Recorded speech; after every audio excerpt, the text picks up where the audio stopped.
डमरू की ध्वनि गूंज रही, गूंजे हर दिशा में नाम। महाकाल के भक्त हैं हम, करते सदा जय जयकार। हर हर महादेव। आप सभी पर महादेव की कृपा सदैव बनी रहे। प्रिय श्रोताओं, आज सोमवार का दिन है, तो आज की इस वीडियो में आप सुनेंगे सोमवार व्रत की संपूर्ण कथा। पौराणिक कथा के अनुसार अमरावती नगर में एक धनी व्यापारी रहा करता था। दूर दूर तक उसका व्यापार फैला हुआ था। नगर में उस व्यापारी का सभी लोग बहुत मान सम्मान करते थे। इतना सब कुछ होने पर भी वह व्यापारी मन से बहुत दुखी था, क्योंकि उस व्यापारी का कोई पुत्र जो नहीं था। दिन रात उसे बस एक ही चिंता सताती रहती थी कि उसकी मृत्यु के बाद उसके इतने बड़े व्यापार और धन संपत्ति को कौन संभालेगा। पुत्र प्राप्ति की इच्छा से वह व्यापारी हर सोमवार भगवान शिव की व्रत और पूजा किया करता था। सायंकाल को वह व्यापारी शिव मंदिर में जाकर भगवान शिव के सामने घी का दीपक भी जलाता था। उस व्यापारी की भक्ति देखकर एक दिन देवी पार्वती ने भगवान शिव से कहा, हे प्रभु, ये व्यापारी आपका सच्चा भक्त है। कितने दिनों से ये सोमवार का व्रत और पूजा नियमित कर रहा है। भगवान, आप इस व्यापारी की मनोकामना अवश्य पूर्ण करें। तब भगवान शिव ने मुस्कुराते हुए कहा, हे पार्वती, इस संसार में सबको उसके कर्म के अनुसार फल की प्राप्ति होती है। प्राणी जैसा कर्म करते हैं उन्हें वैसा ही फल मिलता है। इसके बाद भी देवी पार्वती नहीं मानी। उन्होंने बार बार आग्रह करते हुए कहा, हे महादेव, हे प्रभु, आपको इस व्यापारी की इच्छा पूरी करनी ही पड़ेगी। ये आपका अनन्य भक्त है। हर सोमवार आपका विधिवत व्रत रखता है और पूजा अर्चना के बाद आपको भोग लगाकर एक समय ही भोजन भी ग्रहण करता है। आपको इसे पुत्र प्राप्ति का वरदान तो देना ही होगा प्रभु। देवी पार्वती का इतना आग्रह देखकर भगवान शिव ने कहा, देवी, तुम्हारे आग्रह पर मैं इस व्यापारी को पुत्र प्राप्ति का वरदान देता हूँ, लेकिन इसका पुत्र 16 वर्ष से अधिक जीवित नहीं रहेगा। उसी रात भगवान शिव ने स्वप्न में उस व्यापारी को दर्शन देकर उसे पुत्र प्राप्ति का वरदान दिया और उसके पुत्र के 16 वर्ष तक जीवित रहने की बात भी बताई। भगवान के वरदान से उस व्यापारी को खुशी तो हुई, लेकिन पुत्र की अल्पायु की चिंता ने उस खुशी को नष्ट कर दिया। व्यापारी अब भी पहले की तरह सोमवार का विधिवत व्रत करता रहा। कुछ महीने पश्चात उसके घर एक बहुत ही सुंदर पुत्र उत्पन्न हुआ। पुत्र जन्म से व्यापारी के घर में खुशियां भर गई। बहुत धूमधाम से पुत्र जन्म का समारोह मनाया गया। व्यापारी को पुत्र जन्म की अधिक खुशी नहीं हुई, क्योंकि उसे पुत्र की अल्पायु के रहस्य का पता था, लेकिन ये रहस्य घर में किसी और को मालूम नहीं था। विद्वान ब्राह्मणों ने उस पुत्र का नाम अमर रखा। जब अमर 12 वर्ष का हुआ तो शिक्षा के लिए उसे वाराणसी भेजने का निश्चय किया गया। व्यापारी ने अमर के मामा दीपचंद को बुलाया और कहा कि अमर को शिक्षा प्राप्त करने के लिए वाराणसी छोड़कर आओ। अमर अब अपने मामा के साथ शिक्षा प्राप्त करने के लिए चल दिया। रास्ते में जहाँ भी अमर और दीपचंद रात्रि विश्राम के लिए ठहरते, वहीं यज्ञ करते और ब्राह्मणों को भोजन भी कराते थे। लंबी यात्रा के बाद अमर और दीपचंद एक नगर में पहुंचे। उस नगर के राजा की कन्या के विवाह की खुशी में पूरे नगर को सजाया गया था। निश्चित समय पर बारात आ गई, लेकिन वर का पिता अपने बेटे के एक आंख से काना होने के कारण बहुत चिंतित था। उसे इस बात का भय सता रहा था कि राजा को इस बात का पता चलने पर कहीं वह विवाह से इनकार न कर दे, इससे उसकी बदनामी होगी। वर के पिता ने अमर को देखा तो उसके मस्तिष्क में एक विचार आया। उसने सोचा, क्यों न इस लड़के को दुल्हा बनाकर राजकुमारी से विवाह करा दूं। विवाह के बाद इसको धन देकर विदा कर दूंगा और राजकुमारी को अपने नगर में ले जाऊंगा। वर के पिता ने इस संबंध में अमर और दीपचंद से बात की। दीपचंद ने धन मिलने के लालच में वर के पिता की बात स्वीकार कर ली और अमर को दुल्हे के वस्त्र पहनाकर राजकुमारी चंद्रिका से विवाह करा दिया गया। राजा ने बहुत सा धन देकर राजकुमारी को विदा किया। अमर जब लौट रहा था तो सच नहीं छिपा सका और उसने राजकुमारी के दुपट्टे पर लिख दिया, राजकुमारी चंद्रिका, तुम्हारा विवाह तो मेरे साथ हुआ था। मैं तो वाराणसी में शिक्षा प्राप्त करने जा रहा हूँ। अब तुम्हें जिस नवयुवक की पत्नी बनना पड़ेगा वह कान्हा है। जब राजकुमारी ने अपने दुपट्टे पर लिखा हुआ पढ़ा तो उसने काने लड़के के साथ जाने से इनकार कर दिया। राजा ने सब बातें जानकर राजकुमारी को महल में रख लिया। उधर अमर अपने मामा दीपचंद के साथ वाराणसी पहुंच गया। अमर ने गुरुकुल में पढ़ना प्रारंभ कर दिया। जब अमर की आयु 16 वर्ष की हुई तो उसने एक यज्ञ किया। यज्ञ की समाप्ति पर ब्राह्मणों को भोजन कराया और खूब अन्न वस्त्र दान किए। रात को अमर अपने शयन कक्ष में सो गया। शिवजी के वरदान के अनुसार शयनावस्था में ही अमर के प्राण पखेरु उड़ गए। सूर्योदय पर मामा अमर को मृत देखकर रोने पीटने लगा। आसपास के लोग भी एकत्र होकर दुख प्रकट करने लगे। मामा के रोने विलाप करने के स्वर समीप से गुजरते हुए भगवान शिव और माता पार्वती ने भी सुने। तब माता पार्वती ने भगवान से कहा, प्राणनाथ, मुझसे इसके रोने का स्वर सहन नहीं हो रहा। आप इस व्यक्ति के कष्ट को अवश्य दूर कीजिए। भगवान शिव ने देवी पार्वती के साथ अदृश्य रूप में जाकर अमर को देखा तो पार्वती जी से बोले, देवी, ये तो उसी व्यापारी का पुत्र है जिसे मैंने 16 वर्ष की आयु का वरदान दिया था। आज इसकी आयु तो पूरी हो गई। देवी पार्वती ने फिर भगवान शिव से निवेदन किया, हे प्राणनाथ, आप इस लड़के को जीवित कर दीजिए, नहीं तो इस लड़के के माता पिता पुत्र की मृत्यु के कारण रो रो कर अपने प्राणों का त्याग कर देंगे।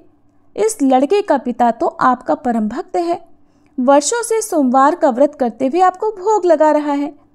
माता पार्वती के बार बार आग्रह करने पर भगवान शिव ने उस लड़के को जीवित होने का वरदान दे दिया और कुछ ही क्षणों में वह जीवित होकर उठ बैठा। फिर शिक्षा समाप्त करके अमर मामा के साथ अपने नगर की ओर चल दिया। दोनों चलते हुए उसी नगर में पहुंचे जहां अमर का विवाह हुआ था। उस नगर में भी अमर ने यज्ञ का आयोजन किया। समीप से गुजरते हुए नगर के राजा ने यज्ञ का आयोजन देखा। तब राजा ने अमर को तुरंत पहचान लिया। यज्ञ समाप्त होने पर राजा अमर और उसके मामा को महल में ले गया और कुछ दिन उन्हें महल में रखकर बहुत सारा धन वस्त्र देकर राजकुमारी के साथ विदा कर दिया। रास्ते में सुरक्षा के लिए राजा ने बहुत से सैनिकों को भी साथ भेजा। दीपचंद ने नगर में पहुंचते ही एक दूत को घर भेजकर अपने आने की सूचना भेजी। अपने बेटे अमर के जीवित वापस लौटने की सूचना से व्यापारी बहुत प्रसन्न हुआ। व्यापारी ने अपनी पत्नी के साथ स्वयं को एक कमरे में बंद कर रखा था। भूखे प्यासे रहकर व्यापारी और उसकी पत्नी बेटे की प्रतीक्षा कर रहे थे। उन्होंने प्रतिज्ञा कर रखी थी कि यदि उन्हें अपने बेटे की मृत्यु का समाचार मिला तो वे दोनों भी अपने प्राण त्याग देंगे। व्यापारी अपनी पत्नी और मित्रों के साथ नगर के द्वार पर पहुंच गया। अपने बेटे के विवाह का समाचार सुनकर पुत्र वधू राजकुमारी चंद्रिका को देखकर उसकी खुशी का ठिकाना नहीं रहा। उसी रात भगवान शिव ने व्यापारी के स्वप्न में आकर कहा, हे श्रेष्ठी, मैंने तेरे सोमवार के व्रत करने और व्रत कथा सुनने से प्रसन्न होकर तेरे पुत्र को लंबी आयु प्रदान की है। यह सुनकर व्यापारी बहुत प्रसन्न हुआ। सोमवार का व्रत करने से व्यापारी के घर में खुशियां लौट आई। शास्त्रों में लिखा है कि जो स्त्री पुरुष सोमवार का विधिवत व्रत करते और व्रत कथा सुनते हैं, उनकी सभी इच्छाएं महादेव की कृपा से पूरी हो जाती हैं। सोमवार व्रत कथा समाप्त। अब सुनिए भगवान शिव और माता पार्वती के बीच में हुए संवाद की एक अद्भुत कथा। एक बार भगवान शंकर और माता पार्वती जी साथ साथ पदयात्रा पर संसार के भ्रमण के लिए निकले। संसार में अनेक स्थानों पर घूमने के बाद एक बार देवी पार्वती जी थक गई और उन्होंने भगवान शिव से थोड़ी देर विश्राम करने के लिए कहा। भगवान शिव ने विश्राम करने के लिए हामी भर दी और फिर वे दोनों एक बड़े से पीपल के पेड़ के नीचे छांव में बैठ गए। थोड़ी ही देर बाद भगवान शिव अपनी करवट बदलकर लेट गए, लेकिन माता पार्वती की नजरें उन चींटियों की कतार पर टिकी हुई थी जो एक जगह से दूसरी जगह पर रेंगती हुई जा रही थी। चींटियों के बीच में रास्ते में पड़ा था एक रेंगने वाला कीड़ा जिसे वे चींटियां लगातार चलते हुए काट रही थी। वह कीड़ा अपनी रक्षा करने में असमर्थ था। क्योंकि चींटियां बहुत सारी थीं और कीड़े को इस तरह चींटियों के काटने से अत्यधिक पीड़ा हो रही थी। वो अपनी रक्षा के लिए छटपटा रहा था। माता पार्वती जी ये दृश्य देखकर दुखी होने लगी। माता कैसे न कैसे करके उस कीड़े की पीड़ा मिटाना चाहती थी, लेकिन खुद करने में असमर्थ थी। तो माता ने कीड़े को इस समस्या से मुक्ति दिलाने के लिए भगवान शिव से प्रार्थना की। भगवान शिव ने जब खड़े होकर उस कीड़े को देखा तो उन्होंने देवी पार्वती को समझाया कि आप इस पर ध्यान मत दो, ये किसी पीड़ा में नहीं है बल्कि अपने कर्मों का ही फल भोग रहा है। लेकिन माता पार्वती अपने कोमल हृदय से इस कठोर और पीड़ादायी दृश्य को देखकर बहुत दुखी थी। उन्होंने फिर से भगवान शिव से उस कीड़े की पीड़ा को मिटाने के लिए लगातार प्रार्थना की, लेकिन भगवान शिव भी उन्हें यही समझाते रहे कि इस पर ध्यान मत दो, क्योंकि यह तो अपने कर्मों का फल भोग रहा है और सभी को एक न एक दिन अपने कर्मों का फल भोगना ही होता है। भगवान शिव ने इस समस्या से मुक्ति दिलाने के लिए माता पार्वती जी से वहां से कहीं दूसरे स्थान पर चलने के लिए कहा ताकि उनका ध्यान वहां से हट सके। लेकिन माता पार्वती जी ने भी हट पकड़ रखी थी। वह कहने लगी, प्रभु जब तक इस कीड़े की पीड़ा नहीं मिटेगी मैं यहाँ से कहीं नहीं जाऊंगी। अब भगवान शिव को देवी पार्वती जी की हट के आगे मजबूर होकर उस कीड़े की पीड़ा मिटानी पड़ी। भगवान शिव बोले, देवी ठीक है, मैं इसका कष्ट दूर कर रहा हूँ, लेकिन अगर बाद में ये कुछ गड़बड़ करे तो तुम मुझे दोष मत देना। भोलेनाथ की बात सुनकर देवी पार्वती जी कहने लगी, ठीक है प्रभु, पहले आप इसका कष्ट तो मिटाइए। फिर भगवान शिव ने अपनी शक्तियों से उस कीड़े को, राजा, चींटियों को, उसकी प्रजा और उनके लिए एक बहुत ही सुंदर नगरी बना दी, जिसमें राजा का आलीशान महल था। अब यहाँ से उस राजा की वास्तविकता शुरू होती है, जिस कारण उसे एक कीड़े के रूप में पीड़ा मिल रही थी। अब जब सब कुछ बनकर तैयार हो गया, तब भगवान शिव ने राजा से, जो पहले जन्म में कीड़ा था, उससे कहा कि भाई अब तू अपना राजपाट संभाल, हम यहाँ से चलते हैं। लेकिन राजा अपने व्यवहार से बड़ा ही घमंडी था और वह एक चरित्रहीन भी था। उसने माता पार्वती जी की ही सुंदरता पर मोहित होकर उनका ही हाथ पकड़ लिया और भगवान शिव का ये कहकर अपमान किया कि तू एक योगी, वन वन भटकने वाला एक साधारण सा ब्राह्मण, भला तेरे साथ ये सुंदर स्त्री कैसे रह सकती है? अरे इसकी जगह तो मेरे महल में है, जिसे मैं अपनी रानी बनाऊंगा। इतनी सुंदर स्त्री एक राजा की रानी ही बन सकती है, ना कि एक साधारण से योगी की, जिसे ना अपने आज का पता है ना अपने कल का। अब मेरी बात सुन और यहाँ से चुपचाप चला जा, ये तो मेरी रानी बनेगी। तब भगवान शिव ने उस राजा को, जो अपने पूर्व जन्म में कीड़ा था, समझाने की बहुत कोशिश की। भगवान बोले, ये मेरी पत्नी है, तू अपना राजपाट संभाल, तुझे तो हजारों रूपमती मिल जाएंगी। भगवान शिव ने उसे समझाने का बहुत प्रयास किया, लेकिन वह राजा था कि अपनी ही जिद पर अड़ा रहा। तब भगवान शिव कहने लगे, ठीक है राजा, तुम इसे अपनी रानी बना लो, मैं चलता हूँ। भगवान की ये बात सुनते ही माता पार्वती भगवान शिव के चरणों में गिर गईं और बोली, स्वामी आप मुझे इस दुविधा में छोड़कर अकेले कैसे जा सकते हैं? तब भगवान शिव बोले, देवी मैंने तो तुमसे पहले ही कहा था कि मैं इसका कष्ट मिटा दूंगा, लेकिन बाद में अगर ये कुछ गड़बड़ करता है तो तुम मुझे इसका दोष मत देना। माता पार्वती जी बोली, हे नाथ मुझे क्षमा कीजिए, मैं कर्म सिद्धांत को नहीं पहचान सकी, लेकिन अब मैं समझ गई हूँ कि ये घमंडी और चरित्रहीन मानव अपने पिछले जन्म के कर्मों का ही फल भोग रहा था। इस क्रूर मानव ने अवश्य ही अपने जीवन में अनंत पाप किए होंगे, जिसका दंड इसे आज इस कीड़े के रूप में भुगतना पड़ रहा है। अब भगवान शिव प्रसन्न हुए कि चाहे देवी पार्वती ने हट करके ही इसका कष्ट मिटाना चाहा, परंतु अब वह कर्म सिद्धांत को समझ चुकी थी। फिर भगवान शिव ने अपनी शक्तियों से सारी परिस्थितियां पहले जैसी ही कर दी। राजा को वही पहले की तरह कीड़ा और प्रजा को पहले की तरह चींटियां बनाकर उसके कर्म सिद्धांत को उसके हाल पर छोड़ दिया। अब माता पार्वती जी भी प्रसन्न होकर भगवान शिव के साथ अपने भ्रमण पर पुनः निकल पड़ी। इसी तरह प्राणियों को अपने अच्छे और बुरे कर्मों का फल तो भोगना ही पड़ता है। आज नहीं तो कल, कल नहीं तो परसों, और इस जन्म में नहीं तो अगले जन्म में फल तो भोगना ही होगा।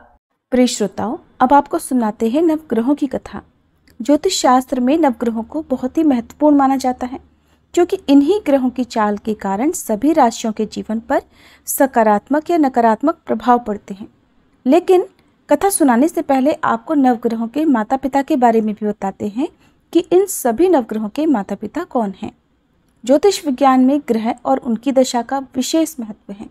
ये सभी नवग्रह किसी न किसी क्षेत्र जैसे शिक्षा, ज्ञान, धन, लाभ, हानि इनका प्रतिनिधित्व करते हैं। सबसे पहले ग्रह की बात करते हैं सूर्य। सूर्य देव के पिता का नाम कश्यप है और इनकी माता अदिति हैं। पंच देवताओं में सूर्य देव का विशेष महत्व है। इनकी 2 पत्नियां हैं जिनका नाम संध्या और छाया है।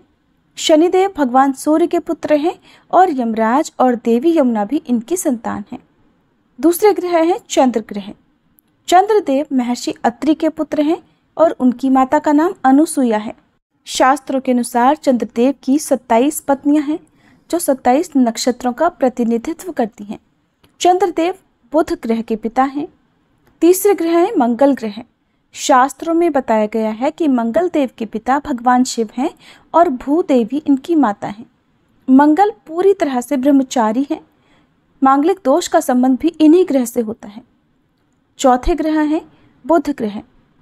बुध देव के पिता चंद्र और देवी तारा इनकी माता का नाम है। बुध देव को समस्त वेद और शास्त्रों का ज्ञान देवगुरु बृहस्पति से प्राप्त हुआ था और इनकी पत्नी का नाम इला है। चंद्र वंश का प्रारंभ भी इन्हीं से हुआ था। चौथे ग्रह हैं बृहस्पति। देवगुरु बृहस्पति के पिता महर्षि अंगिरस हैं। सुरूपा इनकी माता का नाम है और इनकी पत्नी का नाम तारा है। महाभारत काल में मुख्य भूमिका निभाने वाले गुरु द्रोणाचार्य इनके पौत्र माने जाते हैं। शास्त्रों में इन्हें देवताओं का गुरु भी बताया गया है। पांचवें ग्रह हैं शुक्र ग्रह। शुक्र देव के पिता भृगु ऋषि हैं और काव्य माता इनकी माता का नाम है। इन्हें कठिन तप के कारण भगवान शिव से मृत संजीवनी विद्या प्राप्त हुई थी। इनकी पत्नी का नाम जयंती है, जिन्हें देवराज इंद्र की पुत्री के रूप में जाना जाता है। छठे ग्रह है शनि ग्रह। शनिदेव भगवान सूर्य के पुत्र हैं और इनकी माता का नाम छाया है। लेकिन शनि का स्वभाव अपने पिता के गुणों से बिल्कुल विपरीत है। शनिदेव कर्मों के अनुसार फल प्रदान करते हैं और इनकी पत्नी का नाम धामिनी है। सातवें आठवें ग्रह के रूप में राहु और केतु को जाना जाता है, जो कि समुद्र मंथन के समय तक अमृत पान करने से पहले तक स्वरभानु था, जिसके पिता का नाम विप्रचित्त है और माता का नाम सिंहिका है। राहु की 2 पत्नियां हैं जिनका नाम नागवल्ली और नागकणी है। इनका वाहन काले अश्वों वाला रथ है। वहीं स्वरभानु दैत्य के धड़ से केतु उत्पन्न हुए थे जिनका वाहन चील है। ये तो था सभी नवग्रहों का परिचय। अब सुनिए नवग्रहों की कहानी। एक बार की बात है, किसी गांव में एक भाई बहन रहते थे। बहन का विवाह हो चुका था, तो एक दिन भाई अपनी बहन से मिलने के लिए उसकी ससुराल जा रहा था। रास्ते में भाई को एक सांप मिला और कहने लगा, मैं तुझे डसूंगा। भाई बोला, हे नाग देवता, मैंने ऐसा कौन सा अपराध किया है जो आप मुझे डसोगे? मैं तो अपने माँ बाप का एक ही पुत्र हूँ, बहन का एक ही भाई हूँ। मेरी पत्नी और मेरे बच्चे घर पर मेरा इंतज़ार कर रहे हैं। आप मुझे क्यों डसना चाहते हो? तब वह सांप बोला, तुम्हारे 9 ग्रहों की दशा लगी है, इसलिए मैं तुम्हें डस लूँगा। जब सांप किसी भी तरह राजी नहीं हुआ तो वह बोला कि ठीक है, मैं अपनी बहन के घर उससे मिलने जा रहा हूँ। जब मैं वापस आऊँगा तब तुम मुझे डस लेना। सांप बोला, क्या पता तुम वापस आते समय इस रास्ते से आओ या ना आओ, मैं तो तुम्हें अभी डसूंगा। तब वह लड़का बोला कि ठीक है, तुम ऐसा करो, मेरे इस थैले में बैठ जाओ। जब मैं अपनी बहन से मिलकर वापस आऊँगा तब तुम मुझे डस लेना। सांप ने उसकी बात मान ली और थैले में बैठ गया। लड़के ने ऊपर से बेलपत्र ढक दिए ताकि वह किसी को दिखाई ना दे और फिर अपनी बहन के घर पहुंच गया। बहन उस समय 9 ग्रहों की कहानी कह रही थी। उसने भाई को आया हुआ देखकर भाई से कहा कि भाई तुम बैठो, मैं पहले 9 ग्रहों की कहानी कह लूँ। तुम बैठो और मेरी कहानी भी सुनो। बहन ने कहानी कही, भाई ने कहानी सुनी। जीवों की, जानवर की, हाथी की, घोड़े की, कुत्ते की, बिल्ली की, भाई की, बहन की, घर के धनी की, बेटी जवाई की, देवरानी जिठानी की, सास ससुर की, संग की, सहेली की, सबके ग्रह शांत हो जाएं। घर चले 8 पग, आदमी चले 4 पग, सांप बिच्छू भंवरे सब आग में जले। ऐसे भाई को कहानी सुनाकर बहन खड़ी हो गई और भाई के पास रखे थैले को देखकर भाई से बोली, भाई थैले में क्या लाए हो?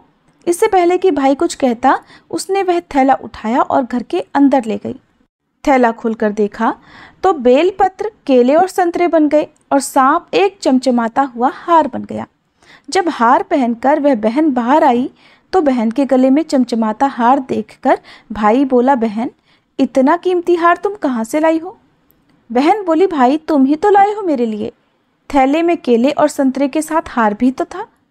भाई ने सुना तो हैरान रह गया और बोला, बहन उसमें हार नहीं बल्कि मेरी मृत्यु का सामान था। ऐसा कहकर उसने सारी बात अपनी बहन को बताई और फिर कहने लगा कि बहन ये तेरे ही 9 ग्रहों की कहानी का प्रभाव है जो वह सांप हार बन गया। अब ये हार तू ही रख ले। कुछ दिनों के बाद बहन के घर रहने के बाद जब भाई वापस चलने लगा तो बहन बोली, भाई तुम्हारे 9 ग्रहों की दशा लगी है, तुम घर जाकर भाभी से कहना कि वो 9 ग्रहों की कहानी कहे। ऐसा कहकर उसने अपने भाई को विदा किया। भाई जब अपने घर पहुंचा और जाकर अपनी पत्नी से बोला कि सुनो, हमारे 9 ग्रहों की दशा लगी है, हम नवग्रह की कहानी रोज कहा करेंगे। मैं कहूँगा और तुम सुनना, तुम कहोगी तो मैं सुनूंगा। फिर बोला, जाओ 1 लोटा जल का भरकर लाओ, साथ में चावल और चीनी के दाने भी लेकर आओ। उसकी पत्नी सारी सामग्री ले आई। कहानी कही, जीव की, जानवर की, हाथी की, घोड़े की, कुत्ते की, बिल्ली की, देवरानी जिठानी की, सास ससुर की, घर के धनी की, बेटी जवाई की, भाई बहन की, सबके 9 ग्रह शांत हो जाइयो। घर चले 8 पग, आदमी चले 4 पग, सांप बिच्छू भंवरे सब आग में जल जाइयो। सभी 9 ग्रहों को नमस्कार है। जैसे 9 ग्रहों की दशा भाई की उतरी, वैसे ही इस कहानी को कहते सुनते और हुंकारा भरते सब की उतरे। सब पर 9 ग्रहों की कृपा बनी रहे।